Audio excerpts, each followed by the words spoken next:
the word underrated gets overused, and so I don't like it. But I feel like when I first saw the news of it and the way people were like, well, the Knicks got fleeced or whatever it is. I'm like, I don't know if y'all already familiar with OG Anunoby, because what he's going to bring to the Knicks, and like I said in the beginning, this is the front office head coach marriage working as far as making the team work with these trades. You have Tom Thibodeau, who is a defensive-minded coach, always has been. If you don't defend for him, you're just not going to succeed. And that team in general, they needed less ball handling. I felt, and me and Lou talked about on an earlier episode, RJ Barrett wasn't getting a ton of opportunity there because you have Jalen Brunson and you have Julius Randle has been incredible this year. And so, yeah, you could play RJ with the bench unit, but he's kind of figuring stuff out. Whereas now you can just replace him with someone who doesn't need the ball at all.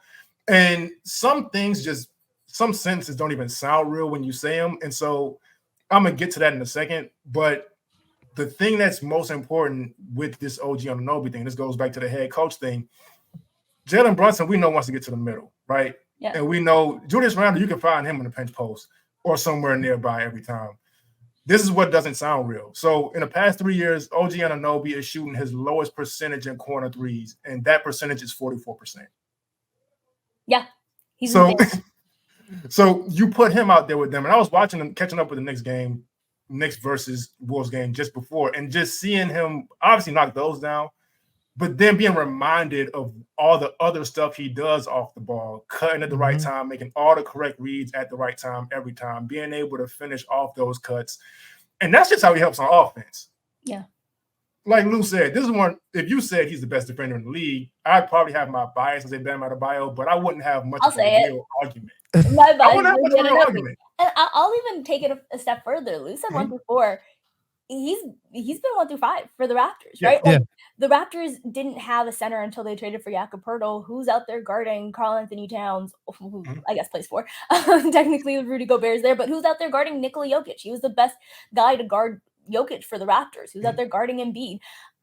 He will, on any given night, go up and guard the other team's best player, whether it's Donovan Mitchell, Kevin Durant, Devin Booker. Like, it can be any type of player. We're talking guard, wing, 7-footer, 6-footer. It does not matter. The Raptors throw him out on that guy.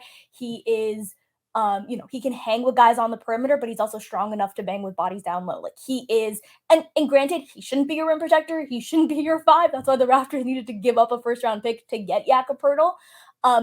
But for the Knicks, I think he's so underrated. To your point, when people say the Knicks got fleeced, I get it because I'm a huge IQ fan, but the Knicks need someone like that, especially because they want to take that next step in the Eastern Conference. Okay, well, then you're going to go up against Jimmy Butler. You're going to go up against Jason Tatum. You're going to go up against Giannis Antetokounmpo and like all of these guys. Who is going to be that defender for you? Because most of your guys are too small. And I'm sorry, a team that built with Julius Randle and Jalen Brunson is going to need some defense.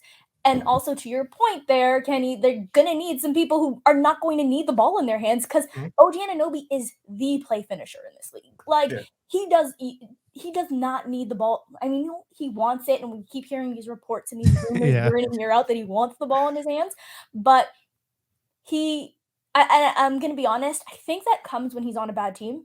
And it's just like, where are we going? And I'm not getting these reps on a good team, as we've seen with the Raptors. Those reports were not coming out. Granted, he wasn't with Clutch when that thing was happening. The reports only started to come out when he was with Clutch for that short time.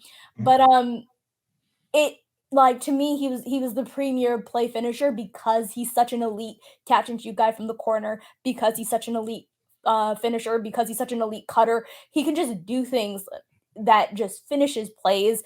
And I think that's what the Knicks need, because they just have too many people, to your point, that are on ball, and they don't have enough defense, and he kind of fulfills that exact need for them, which is why the price was so high. And also what he does, because me and Lou also said in the previous episode, the Knicks were kind of looking for an identity. Yeah. And we know what Tibbs' identity is, but he didn't necessarily have the personnel fully. And Jalen Brunson's still not a great defender. Julius Randle can be a good defender when he wants to be, but you're adding Julius Randle to when Mitchell Robinson gets back. If OG resigns, you're adding him to that. You have Dante DiVincenzo there. You have Quentin Grimes. You have Deuce McBride is going to get some more minutes now. The Chua, respect him. Josh Hart. Yeah, Josh Hart, definitely. So now they get to be more of a Tibbs type team and get to really make things ugly for teams. And like you mentioned, the Eastern Conference is full of offensively talented wings that will push their teams to wins with scoring. And so now you have somebody to really disrupt that. And the Raptors hadn't been a contender for a couple of years for whatever reason. So now OG gets to really shine in not only, and I don't care about the market stuff personally, but it will be good too. And I want to know your thoughts on this also, Iman, to kind of get to see OG get the credit he deserves in a sense with a team like the Knicks. I love it for him. I'm really happy for him because I think he's been one of the more underrated players in basketball for a long time because he's not going to wow you with the stat sheet because he's like this year it's dropped down, but he's been around 18 points a game for the last couple of years. He led the league in steals last year, but he's not going to make a ton of highlight reels that you're sort of thinking of because he's not going to have the ball in his hands and do a ton of things. He might get a dunk here and there, but he's not the sort of wow you type of star. He just does everything else that a team needs really, really well. And I'm happy that he's going to get the credit that he deserves for that and the spotlight that he deserves for that because he wasn't even really a part of the Raptors championship run. So when everyone was tuning in for those games, unfortunately, he wasn't a part of the playoffs in that run. He was on the team, but he was out because appendicitis. Yeah, so he didn't even get to really truly experience that. So I'm just happy he gets to be on the big stage here.